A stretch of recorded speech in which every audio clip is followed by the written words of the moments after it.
Turn your house into a dream home. Recently opened a brand new one-stop stop for hardware and home decor. Visit the Home Hub and Mauble Madan Riting.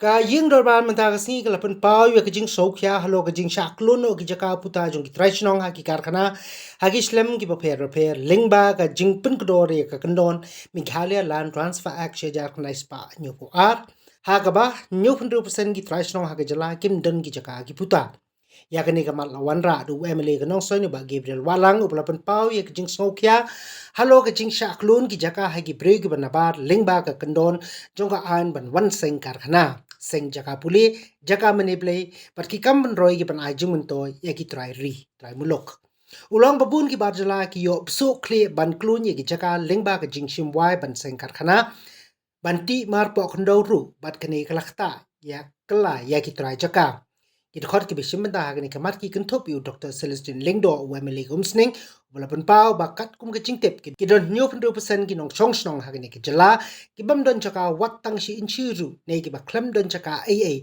henry ka shu shong bat sa benda kat ba wemeli ka nong kram ba adan mele ba soy mai ula ong ba ki riulom klam ka kendo ka long kum bala ya phi ula ong ba ha ka jing pen rong ya ka kendon sao sop clause e but f ka Meghalaya Land Transfer Act kala pen tolot ya ka an ba ka jing sha klun ki jaka ka ja man la ka sngi ha ka kerteng ka nyam power of attorney ha ka kerteng ki kampen roy bat ki ki buat po kumjo nong ilam ka liang persa ubar roni viling do ula ong ba ki kampen roy bandu no ya ki jaka ka penrem no ya ka kampenroi ulai jung mot ru paladal ai banti marpo khndo ka company ka dei ban penti kana banti thma ya ki jaka bala penjot na ka jingti ya ki marpo khndo. Thank you, Mr. Speaker, sir, for giving me this privilege to discuss on this very important issue. This motion is moved because I feel that there may have been a breach to the spirit of the Land Transfer Act 1972 as amended in 2010. The reason that brought to my attention and reflected upon is regarding the response to the last autumn sessions to the answered question number 12 raised by one honorable member regarding the limestone mining that has been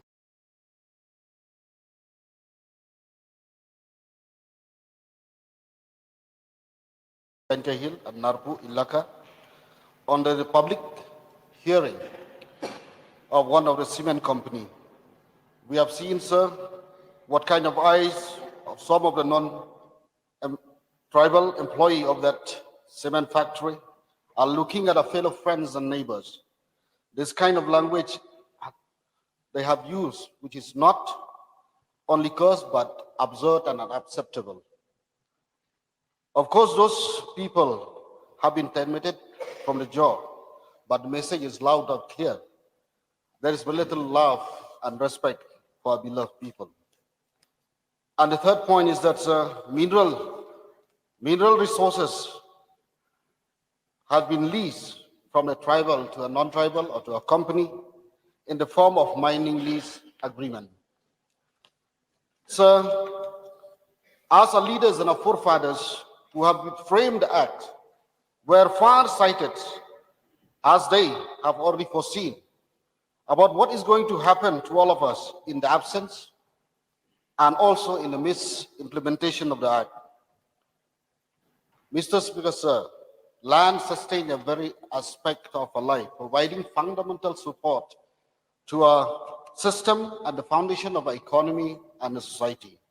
It also encompasses a deep sense of community, spirituality, and identity. Therefore, I felt that the purpose of the act is to ensure adequate land for our future generation, to ensure our identity and ethnicity is protected, to ensure that we do not lose our lands to a stranger or to other settlers, to ensure that our children and our grandchildren do not become a tribe without a state. When I look at the definition of the words transfer, means conveyance of lands of one person to another includes gift, sales, exchange, mortgage, lease, surrender. And again, sir, in the section 3, subsection 1, reads, no land in Meghalaya shall be transferred to a non-tribal, by a tribal to a non-tribal, or by a non-tribal to another non-tribal, except with the previous sanction of the competent authority. And also said, provided further that no notification made under the proceeding proviso shall apply to transfer of land for any of the purpose mentioned in the clause E or F of subsection 1 of section 4. So, in the section 4, subsection 1, clause E and F, have stated a relaxation for the outsider to buy land for the purpose of setting educational inclusion, industry, religious, washing place. All these should come with a development or contribution to the economy of the tribal residents. And for granting such permission to transfer land to any tribal owned land to other people who are not tribal. A concern of various land tribals, a traditional retreat is a must. If there is a tribal person who is willing to buy land, the proposal to transfer the lands to any non-tribal cannot be considered. It is if it is for the government agency or a state government, transfer is allowed. The benefit in implementation of the Act, several industries in which and other natural resources are the main raw materials are given mining lease for mining minerals in the state. In Jaintia Hills and Khasi Hills, several tribal individuals have given their land to lease to a non-tribal and companies for mining various minerals including coal, limestone and iron ore. Lease agreements is a temporary occupation, not a permanent settlement, but areas of land that are given to the companies for mining ranges from 4 acres to several kilometers. The time frame mentioned in the lease agreement is 30, sometimes more than 30 years, sir. By the end of such periods of such mining lease, in every livelihood, none of the parties will still survive. But the company will still be there and may claim ownership over the land.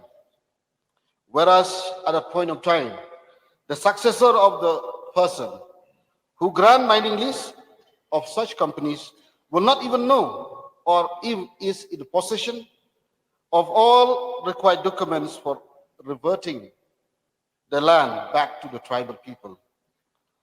Sir, we are talking about border issue, losing land to Assam at the border, whereas we are quietly allowing a slow and a quiet mechanism to carry on and letting a land to those companies and industries, in particular in Jaintia Hills and Khasi Hill. The twist, sir, in implementing this act, whenever there is application on the issue of mining lease between a tribal and a non-tribal, the respective deputy commissioner, whether he adopt a system of showing in papers that a notice has been circulated to seek public opinion on the proposed mining lease or land transfer. Sometimes the facts remain that such notices are just an eyewash to show that they exist, and at the end of the notice, nobody who are tribal have come forward to submit objections. So the application is processed and granted. Notice should be served to the Dorban Shnong, the tribal chief of the area, or the local resident.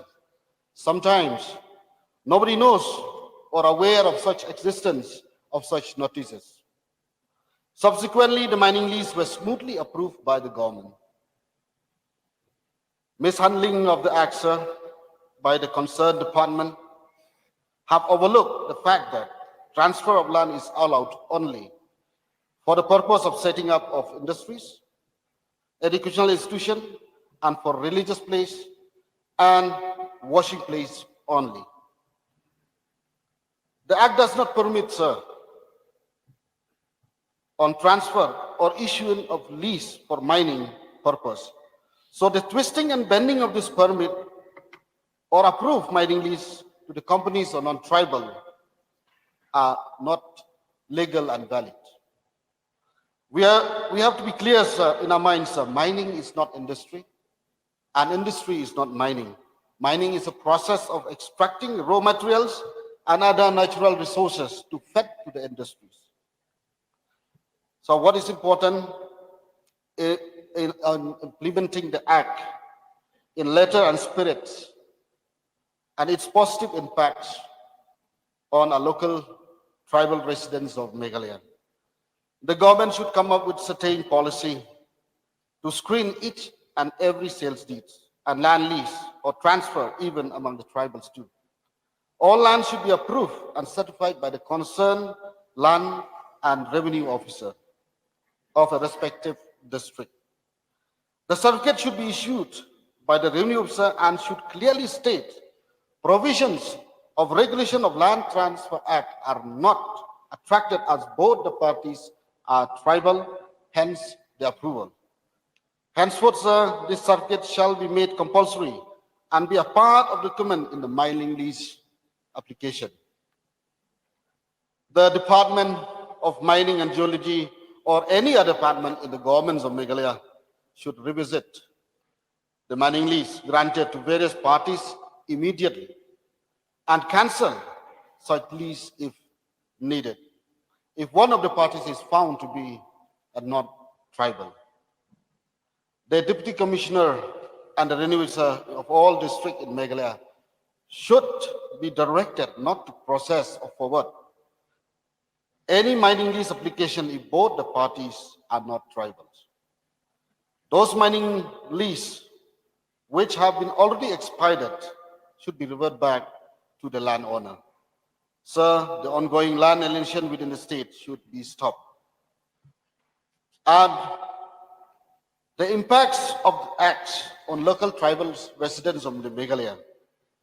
Speaker, sir, if this Act is implemented in the letter and spirit, it will have a following impact on the local tribal residents of Meghalaya. Mining will be remain within the local people, and people from outside will not be able to do mining in Meghalaya.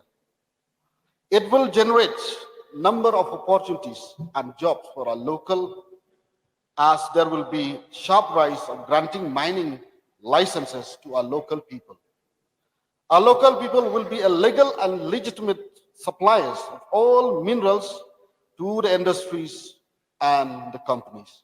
This will generate lakhs and lakhs of employment along the massive development to the state as a whole and improve the economic condition of the people, especially the people living in minerals-bearing areas. There will be a mutual respect among the local tribals and the operators of the various industries, as they may and will have an interdependence on each other.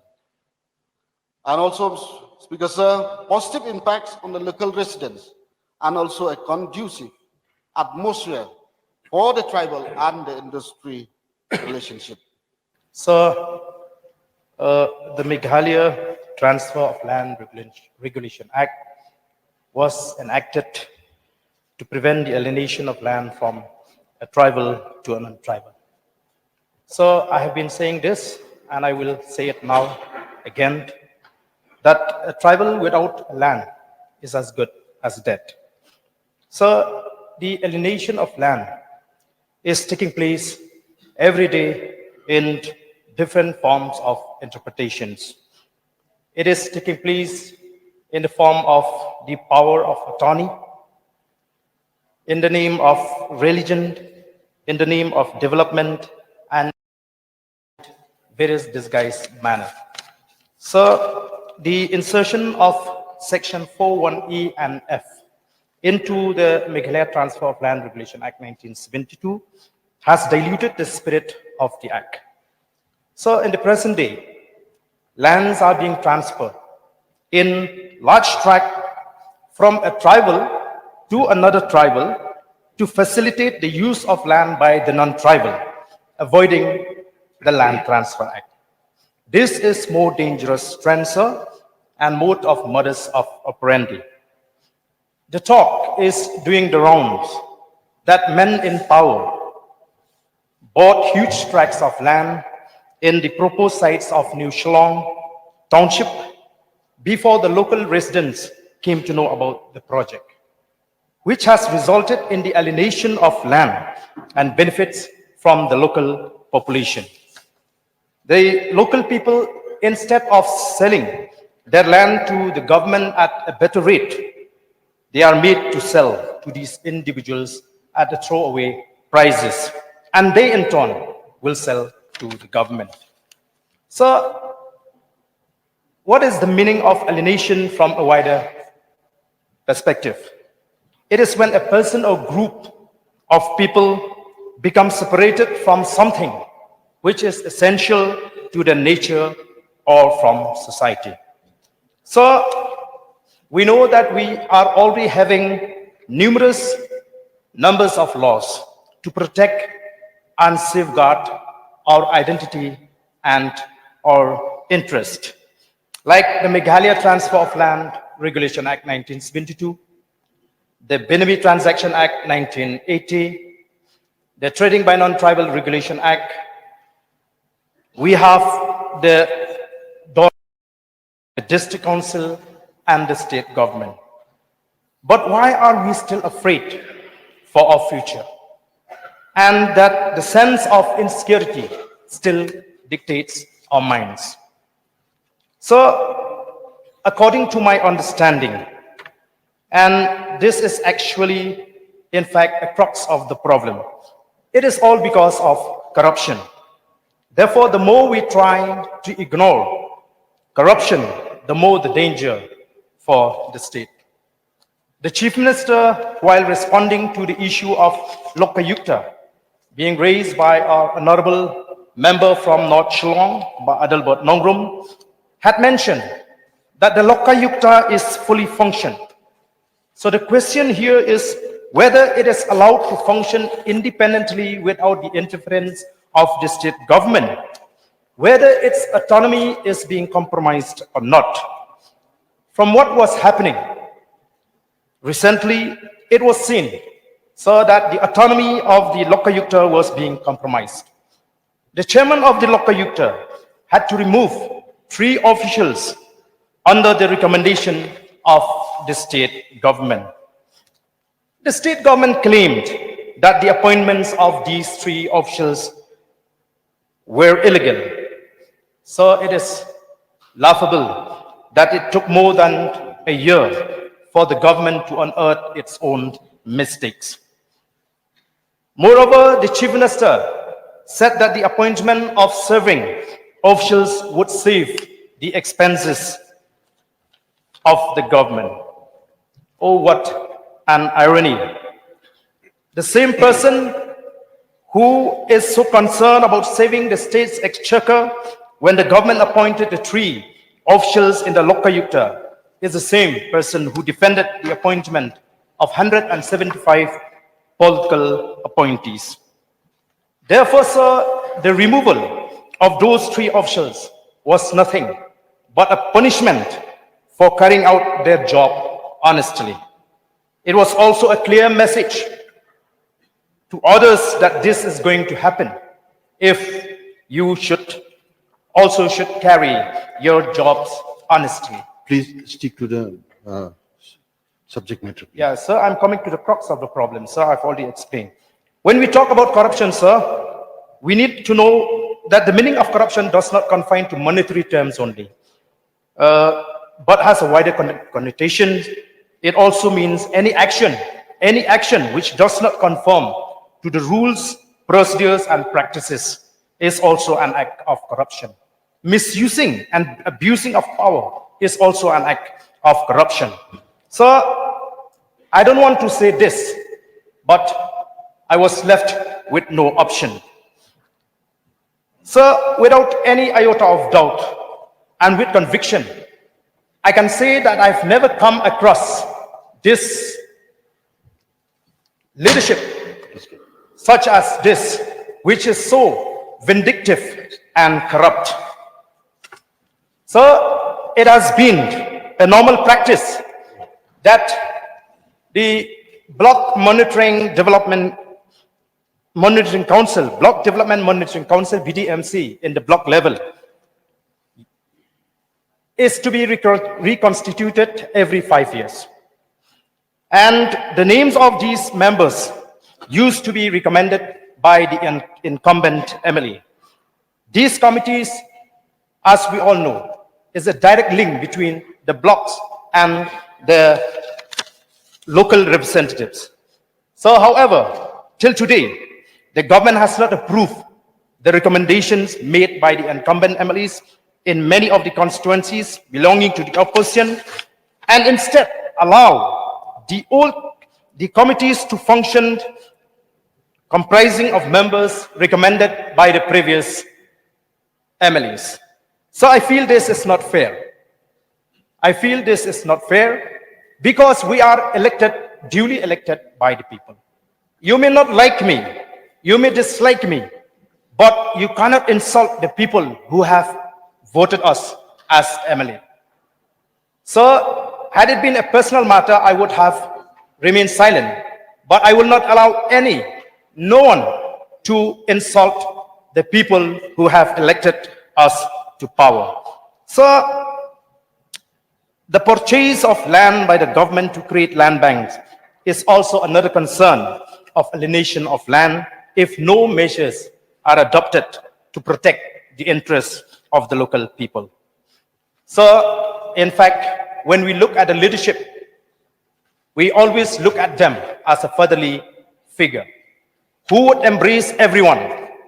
Despite our differences, we may have issues, we may have differences in the house. We are here to work together. It doesn't mean that just because we raise issues that we will take it personal. So, on behalf of my people and all those concerned, I would strongly demand from the government to approve the list that we have recommended to the government, failing which I'll be left with no option but to stage a protest to expose the vindictiveness of the government. So with these few words, sir, I resume my seat.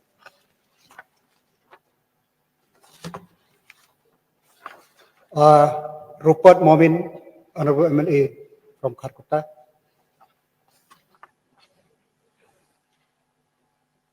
Thank you, sir, for giving time for take part. This House do now discuss the land alienation within the state of Meghalaya and its impact on the tribal peoples of Meghalaya. So I have a very few. Number one is our traditional institution like Nukma, and other one, number two, is border area issue. What is prevailing in present state in border area, as well as the coal mining fields in Garo Hills region. So my point is, number one, Nokma ship. There are two categories of Nokma. Number one is the wealthy family is called Nokma. And number two, the custodian of the clan's land, she is also called Nokma. So in Garo Hills region, we have different coal mining fields like Nungal Bibra and other surrounding area. Those people, petty businessmen, non-Garo, they used to enter to the Garo Hills for the small business purpose. And slowly and gradually, this petty businessman They stay for a long period and they study about the weaknesses of the particular family and they start marrying Nokma widow and the daughter of the Nokma. Then subsequently, non-Garo become Nokma. That means custodian of the clan land. And after amassing the property and they start leaving the place, going away from from that particular place where he got married, and he will go back to his original home. Yes, some of them, they stay till their last breath, assimilating, man and dine, and they work for the benefit of that particular area. But most of them, they are taking away all the properties, wealth and money, and they gone back to their own house. That is a very sad thing, and it's happening in the Garo Hills region, and it's very, very peculiar pictures for our region. Next point, sir. Since we are in the border area, there is no boundary. Lots of roads entering to Garo Hills. There's no, it means there is no any point gate to enter to the Garo Hills. Anywhere, everywhere, anybody can enter. Those petty businessmen, they enter to the region selling different kinds like fish and home materials, and they study the weaknesses of the families, and sometimes they are eloping the daughters and the wives of someone, and they are vanished somewhere in the neighboring state. And also, some of the petty businessmen, they will come and familiar themselves with the people, and sometimes the farmers in the times of need for the school fees of the children and for the hospital for treatment, they sell their land for the non-Garos. And those petty businessmen, they are buying the land, hiding it, and using the tribal land for their own benefit. It is common phenomenon, and it's prevalent not only North Garo Hills and other parts of West Garo Hills also, sir. So these are some of the points that I want to raise in this August House. And these things are very, very impact on the tribal in Meghalaya. With these few words, I resume my seat. Honorable Member Dr. Celestine Lingdo, Honorable from Shnong, please. Mr. Chairman, sir, I rise to support the motion brought by the MLA from Nong Stoin. The motion is that this House do now discuss the land alienation within the state of Meghalaya and its impact on the tribals of Meghalaya. I will try to touch only points that are not repetitions. Mr. Chairman, sir, we all remember, if we reflect back a little on the history of India, when the Britishers came, they came as the East India Company. They came to Kolkata and they told the people that we have come here to help you with what? To supply the spices that are produced from India. We will take it to Britain at a higher price. Who will benefit? You Indians will benefit.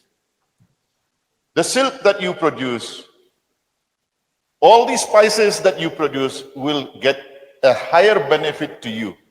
Ultimately, as the history tells us, they ruled us for 200 years. Now, when we come to the Land Transfer Act of Meghalaya, the exceptions that have been made are being exploited by many groups. I would like to mention here, under the disposal of application at 4E, whether the land proposed to be transferred is actually required as a place of public religious worship by any community or as a burial or cremation ground. Means if it is true, it can be transferred. F, whether the land sought for to be transferred is for the purpose of implementing a scheme to promote the interests of the tribals in the field of education or industry. The same thing, if it satisfies, the land will be given to the non-tribals. I want to mention through you, Mr. Chairman, sir, in Bernihat areas, when all those industries started, all of them promised that the local boys and girls will be employed. Yes, they were employed. But after 1 or 2 months, the toughest of the tasks and jobs were given to our local boys, where ultimately the only way for them is to surrender. And after they surrender, then they bring the people who are non-tribals to work in those very areas. So where is the issue of benefit of the tribals? Now, if you go on an inspection to all the factories in and around Bernihat, which is under the Meghalaya side, we will find that the tribals are not benefiting at all. But their land is being alienated. High walls, fencings, guards everywhere. Even the movement of villagers from one place to another is being affected. That is one.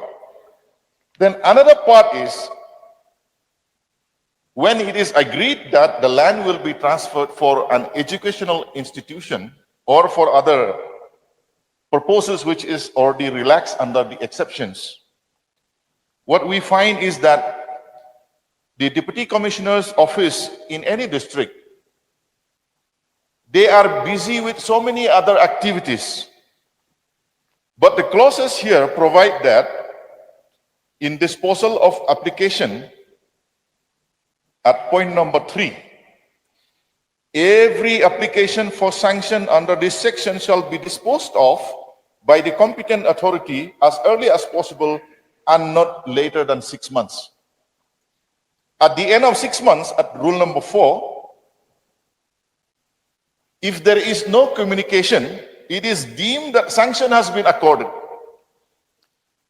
So the revenue office in the DC office, if they are busy with so many other activities, sometimes by oversight, they forget to reply about the application. So when they forget, suppose if they remember, they would have said no, but just because they forgot to reply, it means that it has been accorded, accepted. So I feel something has to be done on this aspect. And in the Deputy Commissioner's office, I don't know what the present guideline is. They have to put on notice for 1 month in the DC office about the likely transfer of that particular land so that people can raise objections. But as we all know, when we go to DC office or any public go to DC office, none of us really spend time to read the notices, the different notices that are pasted in the DC office.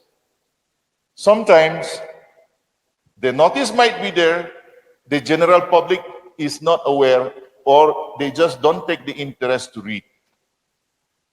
So villagers might have complaints, but they miss the opportunity. So I support what the mover of the motion said, that wide publicity, in fact, notices should be given to the headman. Even the headman of the adjacent village should also be intimated about the sale of those properties. So these are the few suggestions which I feel we should seriously think about. And the issue of landlessness in Meghalaya for the tribals of Meghalaya is very serious. I read in one article, they said that landlessness is touching 65 to 70% in Meghalaya. 76%. So 76% are landless, and those who have land now would like to sell it to a non-tribal entity, then the issue will be more grievous in the years to come. So with these few words, Mr. Chairman, sir, I feel a certain review has to be done on the Land Transfer Act. The exceptions has to be reviewed, and the process of according or the process of allowing those non-tribal entities in the form of educational institutions or industries has to be really fully scrutinized. With these few words, I resume my seat, Mr. Chairman. Minister in charge to reply, please. Leader of opposition, Baroni Bilingdo. Sir, I also like to support the motion brought by the honorable member from Nostal, Shri Gabriel Walang.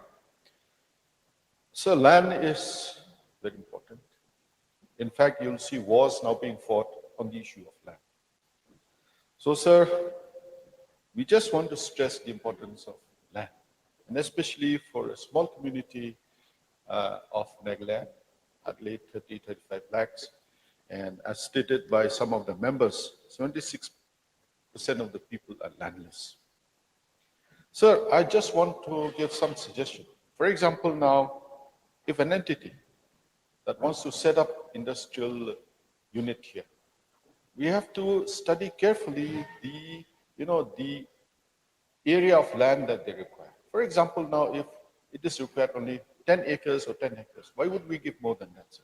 So I think it's very serious. Yes, we need investments for the interest of the state, but at the same time, see that alienation of land is not happening because of development, because development at the cost of alienation of land defeats the very purpose of bringing the investment, sir.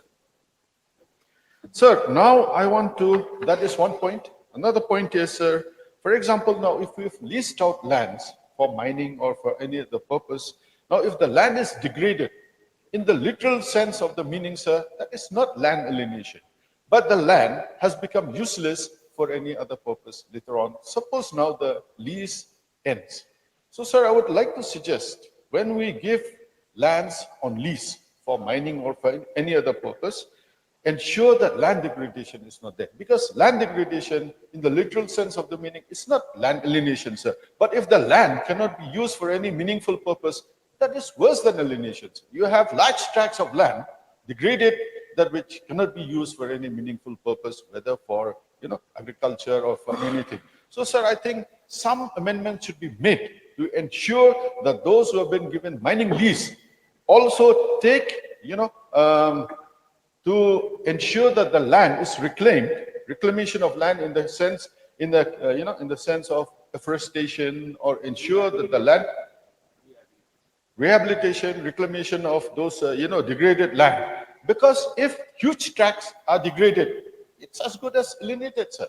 So it cannot be used for any meaningful purpose. So I think this motion is very, very important. Rehabilitation, reclamation, and ensure that the land that has to be leased out to any entities that want to set up any units, be it hospital, be it industry, be it anything, ensure that the land that is exactly required is leased out. Otherwise, you have huge tracts of land where they set up residential complexes. So it's like, renting out, giving land to them to set up, residential complexes, So these are some of the suggestions. And so I support that the government ensure, we just have about 22,000 square kilometers of land. And then with the encroachment of Assam, maybe I don't know how much land we've lost. So exactly, sir, if you do a proper survey by the revenue department, maybe our area of land will not be less than that. So ensure that as members of this house, ensure that we protect this valuable property land from being alienated from the people of the state. With these few words, Mr. Chairman, sir, I resume my seat. Thank you. Sir, I just want to thank you, Chairman, sir. So I do support the mover of the motion. This must how discuss the land alienation in the state of Meghalaya and its impact. Sir, land is our religion and land is our identity. Amid the shortage of land and the other resources caused by the alienations, it's causing a lot of damages within our state, within our people. Mr. Speaker, sir, I just wanted to point a few areas, like as already stated by our honorable MLA, leader of the opposition. Whenever we take land in the name of development, we take more than what is required. Now, for example, in Williamnagar, for the township, they have taken more land what is required. And now the clan whom they have already given or allotted to the government has taken more land what was given. Now the clan from that particular area, the particular clan was trying to reclaim back all those lands which was already, encroached by the government department. And they have already applied for the, filed a case even in the High Court. Whereas High Court has already given the order to DC Williamnagar for ramifications or to, reorganize the conduct to survey. But till that, they have not done so. So through you, Mr. Speaker, sir, I would like to request, since the High Court has given the order to, resurvey the whole area, whatever is given to the government, if it can do so at the earliest, that will benefit the, people from that area. Because nowadays in Williamnagar, they don't have a place to stay. They have become a landless, as stated by one of our MLA. Now, since the land is our identity in our culture, now one of our members from the treasury, he was talking about the Nokmas also. Now, our government, it seems like taking the power and functions of the Nokmas also. Though they are the head and they own the land of that particular clan, but yet they are not having the power. After few development program that is happening within that area, within our Meghalaya, not only in Meghalaya, other parts of the country also. But here, what we can see is that the power of Nokma is vanishing. Now, any program that is held within his area, you need not have to take the permission anymore. And then for any development, without the authorizations from the Nokma, the BDO, the APO, they are going and then giving some kind of a trap and then some kind of a, giving them some kind of a pricing with some kind of consequences, and then trying to take in the name of development through BAC. So these are the areas I want the government to look into seriously, so that in the future, the power and functions, whichever they used to have the privilege, at least it should go back to them. Now, again, Mr. Speaker, sir, now, whenever we mortgage land in the name of loans, this is one of the area. Now, whenever government takes any land from any individual on lease basis, and if they cannot repay back, they seize the land. But according to the Land Transfer Act, they cannot do so. But the banks and the department, they're seizing them, especially in the tribal areas. So if this again can be addressed by the government, look into seriously, I think it can solve certain areas where our people are losing our land. Right now, even in the villages, they don't have a proper area, a proper places where they can, do any such kind of plantations or any kind of livelihood for their own people. So I would like to support the mover of this motion by at least the government should take it seriously about the land alienation, any lease or for any development, whichever is given, should be taken seriously, and then especially for the leasing out the land, especially for the mortgage, for giving the loan and all. If the government can, filter it seriously, then maybe we can take back few of those lands which has already been taken by the government, and then few other agencies also. With this few word, Mr. Speaker, sir, I resume my seat by supporting the mover of the motion. Thank you, Mr. Speaker, sir. Since there is no more member who are participating, so Minister in charge to reply, please. Mr. Chairman, sir, I thank the honorable member from Nongstoin constituency, Shri Gabriel Walang MLA, for moving this motion for discussion in this budget session, and the honorable member taking part, Ba Arden Basaimoit, MLA Nongkrem, Shri Rupert Mumin, MLA Harkuta, Dr.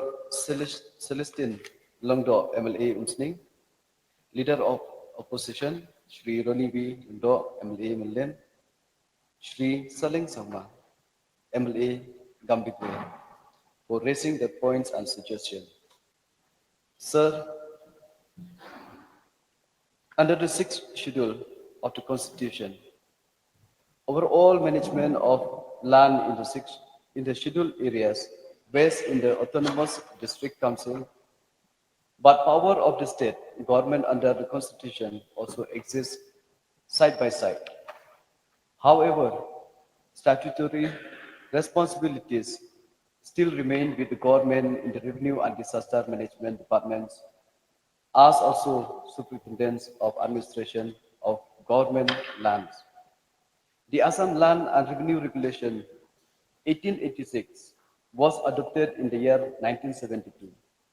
The ALRR was adopted by Meghalaya, is applicable to all government lands in the state.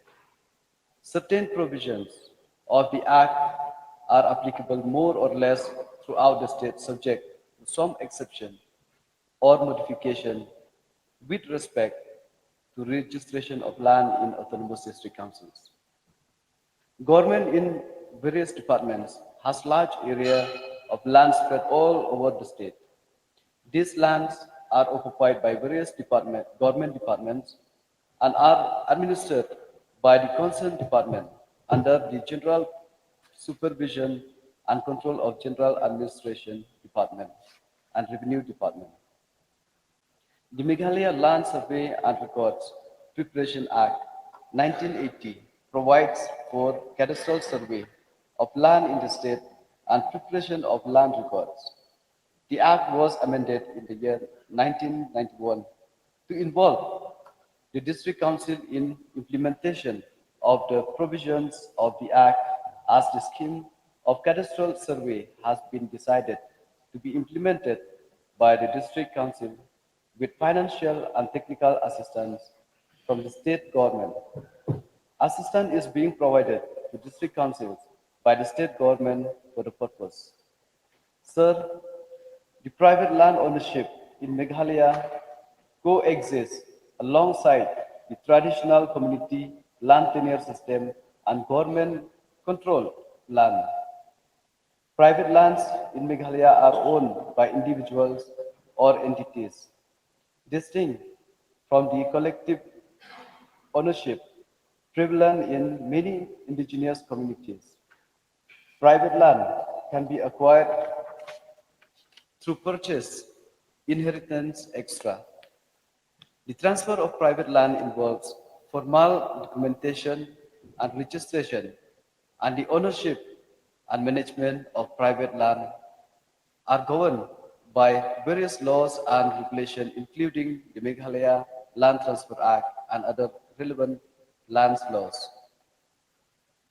Sir, for the procedure of allotment of government land,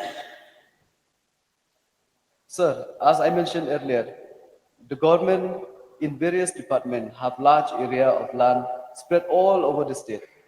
The procedure for allotment of government land involves several steps and adhere to specific rules and regulations which are is the government departments identify their land requirements based on their operational needs, infrastructure, or other specific purpose. B, sir, the concerned government department submits a request for land allotment, which includes details such as the purpose of land use, area, and location along with justification for the allotment. C, sir, upon receiving the request, the GAD verifies the legitimacy of the request and evaluates the proposed land used in accordance relevant policies and guidelines. These are, the proposal is forwarded to Revenue and Disaster Management Department for approval, and on further examination of the proposal request, and if it is deemed approval and in compliance with applicable rules and regulations, the allotment is approved by the competent authority. The procedure for transfer of private land, sir. The enactment of the Meghalaya Transfer Land Regulation Act 1971 is to regulate transfer of land in Meghalaya for the protection of the interests of the scheduled tribes of the state. The transfer of the private land follows a stringent procedure which is the buyer submits an application to concerned deputy commissioner. The application includes details such as the names and addresses of buyers and seller, description of the land, sale agreement, and other verified documents. B, sir, upon receiving the request, Deputy Commissioner verifies the legitimacy of the request and evaluates the proposal in accordance with the provisions laid down in the Meghalaya Land Transfer Regulation Act 1972. C, sir, the proposal is then forwarded with recommendation to the Revenue and Disaster Management Department for approval. And on further examination of the proposal or request, and if it is deemed appropriate and in accordance with the provisions laid down in the Meghalaya Land Transfer Regulation Act 1972, the proposal or request is approved by the competent authority. Sir, alienation of tribal lands is a very sensitive issue, and the government of Meghalaya, since the inception of the statehood, has tried to tackle it comprehensively by the enactment of the Meghalaya Transfer of Land Regulation Act in the year 1971. The purpose of enactment of this act is to regulate transfer of land in Meghalaya for the protection of the interests of the scheduled tribes of the state. The act came into force in the year 1972. The Meghalaya Transfer of Land Regulation Act 1971, Meghalaya Act 1 of 1972, extend to the tribal areas within the state of Meghalaya as specified in Part 2 of the table appended to paragraph 20 of the 6th schedule to the Constitution, subsection 2 of section 1. With the enactment of this act, land in Meghalaya, which includes immovable property, of every description, and any rights in or such property cannot be transferred by a tribal to a non-tribal or by a non-tribal to another non-tribal with the provision except with previous sanction of the competent authority, and any transfer of land made in contravention shall be void and shall not be enforceable in any court. Sir, the Act has various provisions which fulfill the intent of the legislature when it was enacted, and I would like to highlight some of the important provisions as follows. Section 3. It mentioned that no land in Meghalaya shall be transferred by a tribal to a non-tribal or by a non-tribal to another non-tribal except with previous sanction of the competent authority. This section was further strengthened by amendment as early as in the year 1972 by Act 1 of 1973 by adding a proviso which stated that provided that the government of Meghalaya is satisfied may from time to time by notification prohibit any transfer of land within such area or areas as may be specified in the notification, and thereupon the competent authority shall not sanction any such transfer of land under the provision of this Act within such area or areas. During the course of time, this section was further amended by the legislature in the year 1991, Act 11 of 1991, which added another proviso which stated that provided further that no notification has made under the proceeding proviso shall apply to transfer of land for any of the purpose mentioned in Clause E or Clause F of subsection 1 of Section 4.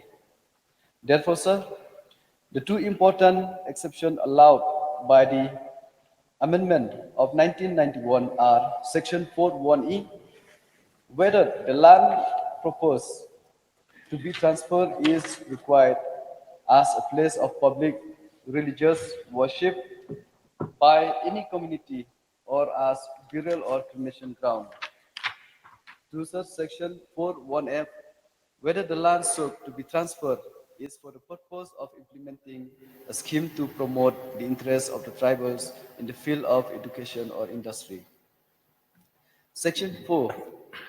This section lays down in details the procedure of the followed in any matter of the transfer of land. It mentions that in granting or refusing sanction under Section 3, the competent authority shall take into account the following matters according to the circumstances of each case. A. Whether the non-tribal hold any other land in Meghalaya. B. Whether there is any other tribal willing to take the land on transfer at the market value. C. Whether the non-tribal seeking to take the land or transfer is carrying on any business, profession, or vocation in or near the area, and whether the purpose of such business, profession, or vocation it is necessary for him to reside in the area. D. Whether the proposed transfer is likely to promote the economic interests of the scheduled tribes in the area. E. Whether the land proposed to be transferred is required as a place of public religious worship by any community or as burial or cremation ground. F. Sir, whether the land sought to be transferred is for the purpose of implementing a scheme to promote the interests of the tribal in the field of education or industry. This section also mandates the competent authority to record its decision in writing along with the reasons thereof. Mr. Deputy Speaker, sir, at this juncture, I would like to highlight that since the enactment of this Act, certain exemptions which have been put under Section 11. This section com- contemplates that nothing contained in this Act shall apply to A. Any transfer of land as security for any loan granting by such banking company, cooperative society, or other credit institution as the government of Meghalaya may by notification specify in this behalf, provided that a banking company, cooperative society, or other credit institution, as notified above by the government of Meghalaya, shall not transfer any land to a non-tribal except with the previous sanction of the competent authority as provided in Section 3.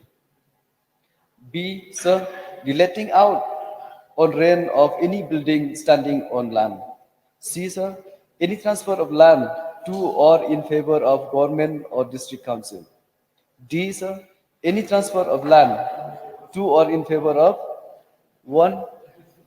Any company or corporation, society, including cooperative society, autonomous body, or association, wholly or substantially owned and controlled or managed by government and which the government of Meghalaya may by notification specify in this behalf. 2. A municipal corporation, municipality, or town community constituted under any law.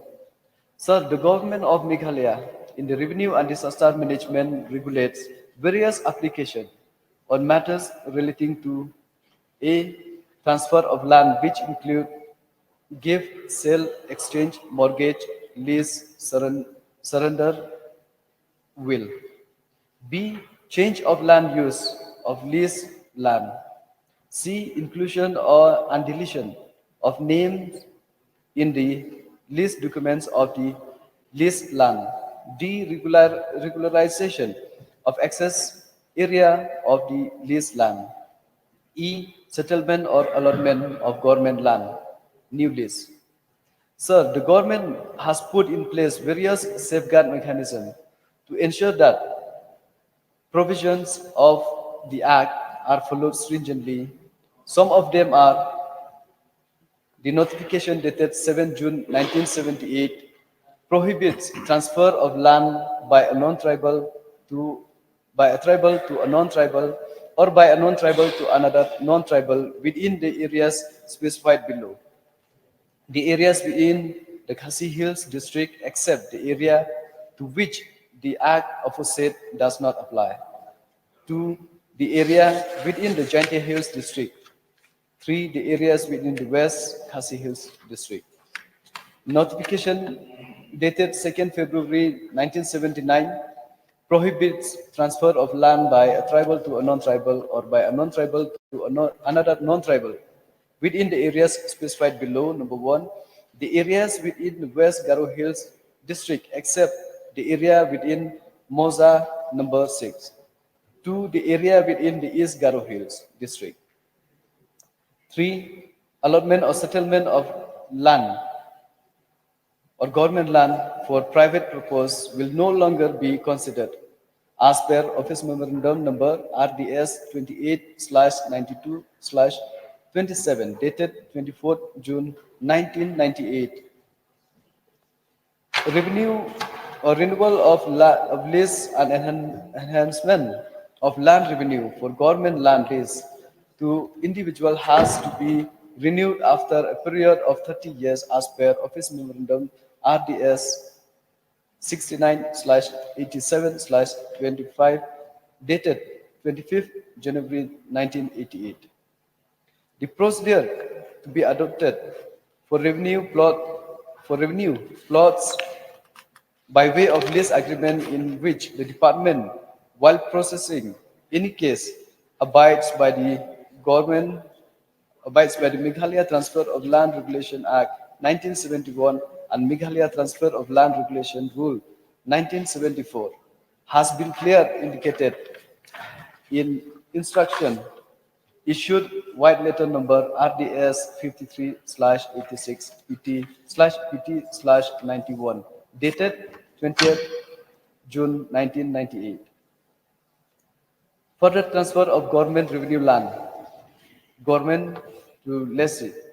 Rule 4, 5, and 6 of the MTLR Rule 1974 and direction of government in the revenue department from time to time are followed by the competent authority while processing any application of the land transfer.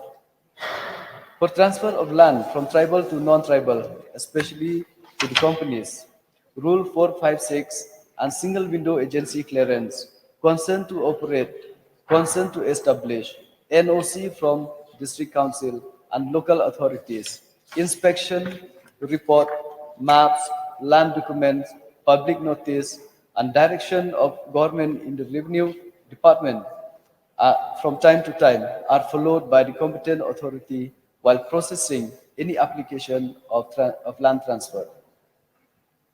Clause 456 and 19 of the lease agreement issued by Deputy Commissioner specified certain conditions which are Clause 4 that if the land is utilized not for the purpose it was leased out without the permission of Deputy Commissioner, it will deem to be a breach of the lease term liable to be determined under Clause 19 of the agreement. Clause 5 that if the land is not put into use within a period of 10 years from the date of issue of lease, the government reserves the right to cancel the lease and to take over the land and dispose it of in the manner the government deem it fit. Clause 6, it says that on the said land being surrendered under Clause 5, the government shall pay compensation for the building and other structures, including trees planted and raised by the lessee, at an amount as may be valued by the Deputy Commissioner. Clause 19, that on determination of the term of this lessee, his or her heirs respective and assigned shall have the first offer of renewal thereof on terms to be fixed by the government, and that if such offer is refused, the lessee's interest or that of his or her heirs representative and the interest of any holding through or under him, his or her heirs, representatives, and assigned as tenant, mortgage, or otherwise shall absolutely cease and determine. Mr. Deputy Speaker, sir, one important aspect of land administration in our land is that under Section 3 of the 6th Schedule to the Constitution, the management of land and forests also rests in the Autonomous District Council, which are empowered to make laws with respect to land management and administration. There are 3 district councils in the state of Meghalaya, namely Khasi Hills Autonomous District Council, number 2, Jaintia Hills Autonomous District Council, and Garo Hills Autonomous District Council. These respective district council, which under the 6th schedule of the Constitution are empowered to make laws with respect to land management and administration extra, have enacted respectively legislation touching upon the basic land system of the areas under their jurisdiction. Mr. Deputy Speaker, sir, the right to fair compensation and transparency in Land Acquisition, Rehabilitation and Resettlement Act 2013 also lays down certain safeguards to check the land alienation amongst the tribals in general. One of the purposes of this act is to ensure safeguard against displacement in consultation with institutions of local self-government by way of special provisions have been made for scheduled tribes under Section 41 and 42, which protect their interests. As per Section 41(1), as far as possible, no acquisition of land shall be made in the scheduled areas. As per Section 41(2), where such acquisition does not take place, where such acquisition does take place, it shall be done only as a demonstrable last resort. As per Section 41(3), in case of acquisition or alternation of any land in scheduled areas, the prior consent of the concerned autonomous district council is necessary. The RFCTLARR Act 2013 also lays down the procedure and manner of rehabilitation and resettlement. In short, the Act provides that any land acquisition in the tribal areas of Meghalaya shall be done with the consent of the Autonomous District Council. Therefore, sir, in view of the mentioned above points, it is clear that government, while processing any case of transfer, mutation, mortgage, will extra, proceed as per the provision lays down in the Meghalaya Transfer of Land Regulation Act 1971, Act 1 of 1972, and Meghalaya Transfer of Land Regulation Act 1974. Sir, as point raised by different members regarding regarding with this transfer of mining land, mining lease. So, sir, mining lease is issued by the mining and geology department, sir. We only give the revenue clearance, and the mining lease has been issued by the mining and geology departments. And there are many points raised by different members, sir. So most of the point, some of them is a suggestion which has been noted down by our departments, and some of them is a question raised, and I try to explain, sir, the procedure followed by the revenue departments, and I believe that my reply to the members would be satisfied. And therefore, sir, I would like to request the honorable member to kindly uh, withdraw the motion. So with these few submissions, sir, with this few reply, I resume my seat. Thank you, sir. Mover of the motion, you may seek one clarification. Yes, Mr. Deputy Speaker, sir, I would like to seek a few clarifications. The government is intending to protect the land, and so many statements and the law enact had been extensively replied by the Honorable Minister. So I express my gratitude to the Minister for your reply and all the acts and the laws that you have done. But there's one thing that I need clarifications.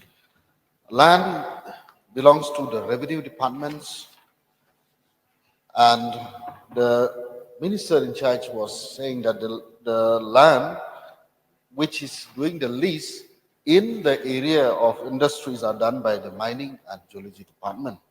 So I was confused because why land is a land and why other departments are intervened in the matter of the revenue department. That I want to seek a clarification, one.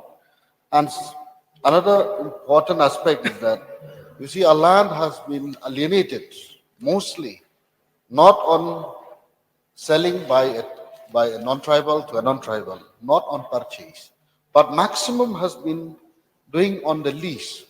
So this is become a threat to our society.